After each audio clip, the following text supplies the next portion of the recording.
दोस्तों नमस्कार। दोस्तों, वीडियो शुरू करने से पहले मैं आपसे कुछ बात करना चाहूँगा।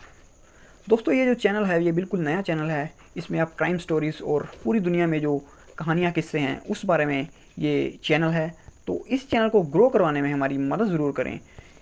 वीडियो शुरू करने से पहले ही आप इस चैनल को सब्सक्राइब कर दें और कमेंट्स में अपनी राय भी ज़रूर दें, और हो सके तो इस चैनल को शेयर भी ज़रूर करें ताकि ज़्यादा से ज़्यादा लोगों तक ये इंटरेस्टिंग वीडियोस पहुंच सकें। मुझे आशा है कि आपने सब्सक्राइब ज़रूर कर दिया होगा, और बिना किसी देरी के कहानी स्टार्ट करते हैं।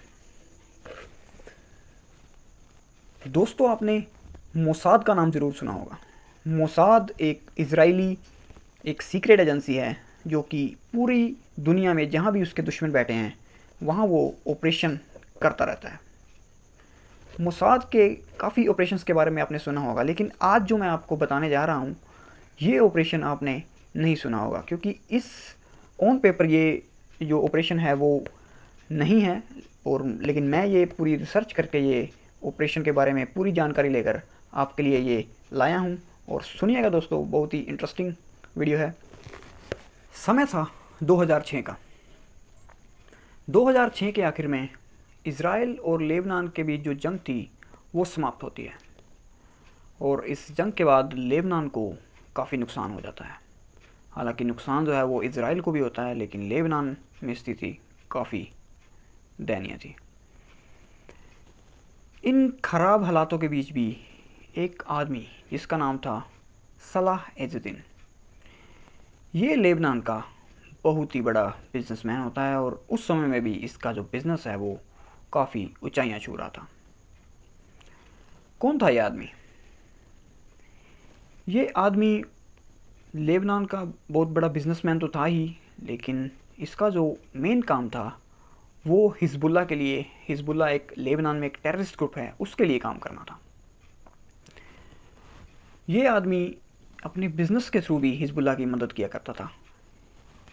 एजुद्दीन की ट्रैवल एजेंसी थी जिससे वो आम जो लोग हैं लेबनान के, उनको हिजबुल्लाह की तरफ से स्पॉन्सर करके ये हज पे भेजा करता था। और उसके बाद इसकी जो एजेंसी थी एक पब्लिशिंग हाउस की, तो उसमें भी ये हिजबुल्लाह की तारीफ़ में जो किताबें छपवाया करता था। और एक इसका काम था रेडियो का, इसका रेडियो भी था लेबनान में, उसमें भी ये हिजबुल्लाह के गुणगान गाया करता था। इन कामों से हिजबुल्लाह में इसकी काफ़ी अच्छी जान पहचान थी, और लेबनान में ये एक बहुत बड़ा नाम था।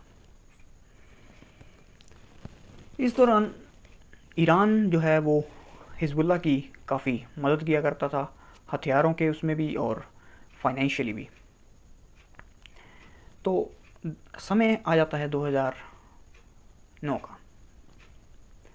2009 में ईरान की तरफ से हिजबुल्लाह को काफ़ी फाइनेंशियली जो है वो मदद की जाती है, और हिजबुल्लाह जो है वो उस फाइनेंस का जो काफ़ी हिस्सा है वो सलाह एजुद्दीन को दे देता है।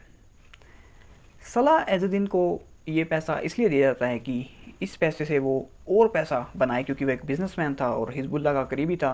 तो इस पैसे से वो और पैसा बना के जो है वो हिजबुल्लाह की मदद करे। सलाह एजुद्दीन ये पैसा लेकर अरब की जो दूसरी कंट्रीज़ हैं उनके बड़े बड़े शहरों में निकल जाता है, ताकि उसे कोई एक ऐसा बिज़नेस या कोई ऐसी इन्वेस्टमेंट कंपनी मिले जिससे वो पैसा बढ़ सके। इस छानबीन के दौरान जो एजुद्दीन है वो दुबई पहुंचता है। दुबई में इसे काफ़ी छानबीन के बाद एक कंपनी मिलती है जो कि अमेरिका कंपनी थी। उस कंपनी का कहना था कि आप हमारी कंपनी में इन्वेस्ट करोगे तो आपको 40 से 50% जो है प्रॉफिट है वो मिल सकता है। ये बात सुन के एजुद्दीन जो है वो काफ़ी खुश हो जाता है, और अमेरिकी कंपनी का नाम सुन के वो और भी खुश हो जाता है। तो वो जो पहले अपने पैसे जो हैं वो इन्वेस्ट करता है और चेक करता है कि ये कंपनी सही है या नहीं। तो बिना ज़्यादा छानबीन किए वो अपने पैसे इन्वेस्ट कर देता है, और इन्वेस्ट करने के बाद इसे काफ़ी अच्छा 40 से 50% इसे रिटर्न मिल जाता है। तो इसका जो स्टार्टिंग थी वो काफ़ी अच्छी हो गई थी, और जो ईरान की तरफ से या हिजबुल्ला की तरफ से जो फाइनेंस दिया गया था, अब जो इसका जो काम था वो उस पैसे को बढ़ाना था। अब ये लेबनान में एक फाइनेंस कंपनी खोलता है जिसका नाम होता है अल मुस्ताहिर। अल मुस्ताहिर नाम से ये लेबनान में एक फाइनेंस कंपनी खोलता है, और वहाँ ये 40 से 50% जो इसको रिटर्न मिल रहा था वही ये आगे बताता है। जो ईरान की तरफ से फाइनेंस मिला था वो इस कंपनी में इन्वेस्ट कर देता है, और कुछ लेबनान की जो जनता है उनके पैसे भी ये इन्वेस्ट करवाता है, और तो और हिजबुल्ला के जो चीफ थे नसरुल्ला, उसका भी पैसा ये उस कंपनी में इन्वेस्ट करवा देता है, और भी लेबनान की जानी मानी हस्तियों का जो पैसा है वो उस कंपनी में इन्वेस्ट करवा देता है।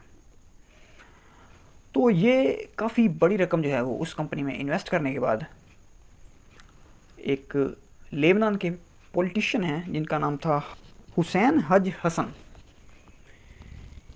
ये अपना जब रिटर्न लेने के लिए चेक लेते हैं तो ये चेक जब वो बैंक में लगाते हैं तो ये चेक बाउंस हो जाता है।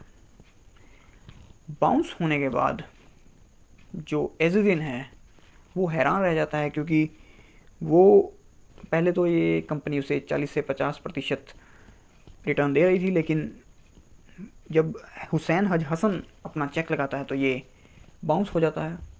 तो फिर ये कंपनी से कांटेक्ट करने की कोशिश करता है, लेकिन वहाँ कोई कंपनी नहीं होती। वो ये सारी रकम लेके गायब हो जाती है, दुबई से उसका नामो निशान मिट जाता है। कौन सी थी ये कंपनी, कौन थे ये लोग जिसने इतना बड़ा चूना जो है वो एजुद्दीन और लेबनान को लगाया था? ये कोई अमेरिकी कंपनी नहीं थी, ये इज़राइल के एजेंट थे। 2009 से 2 साल पहले 2007 में इज़राइल के जो मोसाद के चीफ थे, उसका नाम था मीर दगान, वो एक मीटिंग करते हैं। ये मीटिंग एक फाइनेंशियल कंपनी के साथ थी जो इज़राइल की थी, उनके साथ ये मीटिंग करते हैं, और मीटिंग के बाद ये फैसला होता है कि लेबनान को फाइनेंस घात कैसे लगाई जाए। फाइनेंस घात लगाने के लिए मीटिंग हुई थी, और जो ये दुबई में बैठे इन्वेस्टर थे जो एजुद्दीन से मिले थे, ये इज़राइल के एजेंट थे मोसाद के, जिनका जो पासपोर्ट था वो अमेरिकी बना हुआ था, और ये अमेरिकी की आईबी लीग यूनिवर्सिटी से फाइनेंस और एमबीए की स्टडी कर चुके थे। ये चीफ जो थे वो एक चार्टर प्लेन से अबू धाबी पहुंचते हैं, और अबू धाबी में कुछ दिन इनको सेफ़ हाउस में रखा जाता है। सेफ़ हाउस में रखने के बाद उनको चुपके से जो है वो दुबई लाया जाता है। दुबई में ये एक कंपनी खोलते हैं, और दुबई में हालांकि काफ़ी जो देशों की फाइनेंस कंपनी चलती हैं तो वहाँ ज़्यादा इनको दिक्कत नहीं हुई, और इनका पासपोर्ट जो है वो अमेरिका का था, तो उस कारण से भी इनको ज़्यादा दिक्कत नहीं हुई। और दुबई में इज़राइल के जो एजेंट थे वो फैले हुए थे। जब एजुद्दीन दुबई पहुँचता है तो वहीं का एक इजरायली एजेंट उसको इस कंपनी के बारे में बताता है, और ये झट से 40 से 50% के रिटर्न के लालच में ये इनसे मिलता है, और पहले ये अच्छा रिटर्न देते हैं ताकि इसका जो विश्वास है, ट्रस्ट है, बिल्ड किया जा सके, और उसके बाद ये ऐसी घात लगाते हैं जो कि लेबनान की कमर तोड़ के रख देती है। आम आदमी भी इसकी चपेट में आ जाता है, क्योंकि एजुद्दीन ने वहाँ एक फाइनेंस कंपनी खोली थी जिसमें आम आदमी से लेकर बड़े से बड़े पॉलिटिशियन ने भी इन्वेस्ट किया था, और ये जो घाटा था ये $1 बिलियन से भी ज़्यादा बताया जाता है। ये चीज़ जब एजुद्दीन को पता लगती है तो वो कुछ नकली सिम कार्ड्स का इंतज़ाम करके देश से बाहर भागने की कोशिश करता है, लेकिन पकड़ा जाता है और इसे जेल में डाल दिया जाता है। लेकिन इससे हिजबुल्लाह के जो नेता थे उसको ज़्यादा फ़र्क नहीं पड़ता है, क्योंकि उनकी फाइनेंस पर इतना असर नहीं होता है, लेकिन आम आदमी की जो कमर है वो टूट जाती है। और आम आदमियों का जो हिजबुल्लाह वहाँ पे एक पॉलिटिक्स पार्टी की तरह भी काम करती है। उसका जो विश्वास है हिजबुल्लाह के ख़िलाफ़ हो जाता है आम जनता का, क्योंकि वो देखते हैं कि हिजबुल्लाह के जो नेता हैं इनकी जो शान व शौकत है इसमें कोई फ़र्क नहीं आया और आम आदमी का इतना बड़ा नुकसान हो जाता है।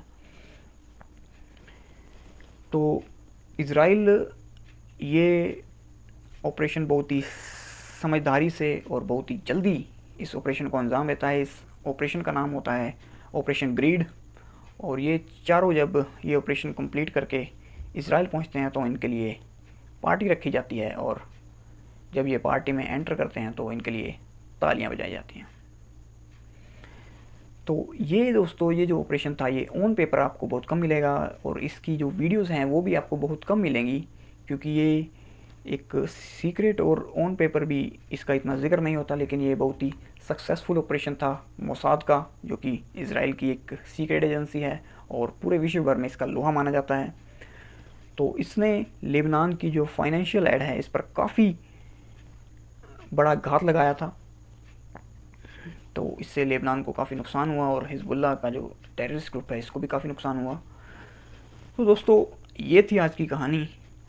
कमेंट्स करके बताना ये आपको कैसी लगी, और ऐसी ही कहानियाँ सुनने के लिए दोस्तों सब्सक्राइब करें वर्ल्ड इंटरेस्टिंग फैक्ट्स को, और फेसबुक से देख रहे हैं तो पेज को फॉलो ज़रूर कर लेना।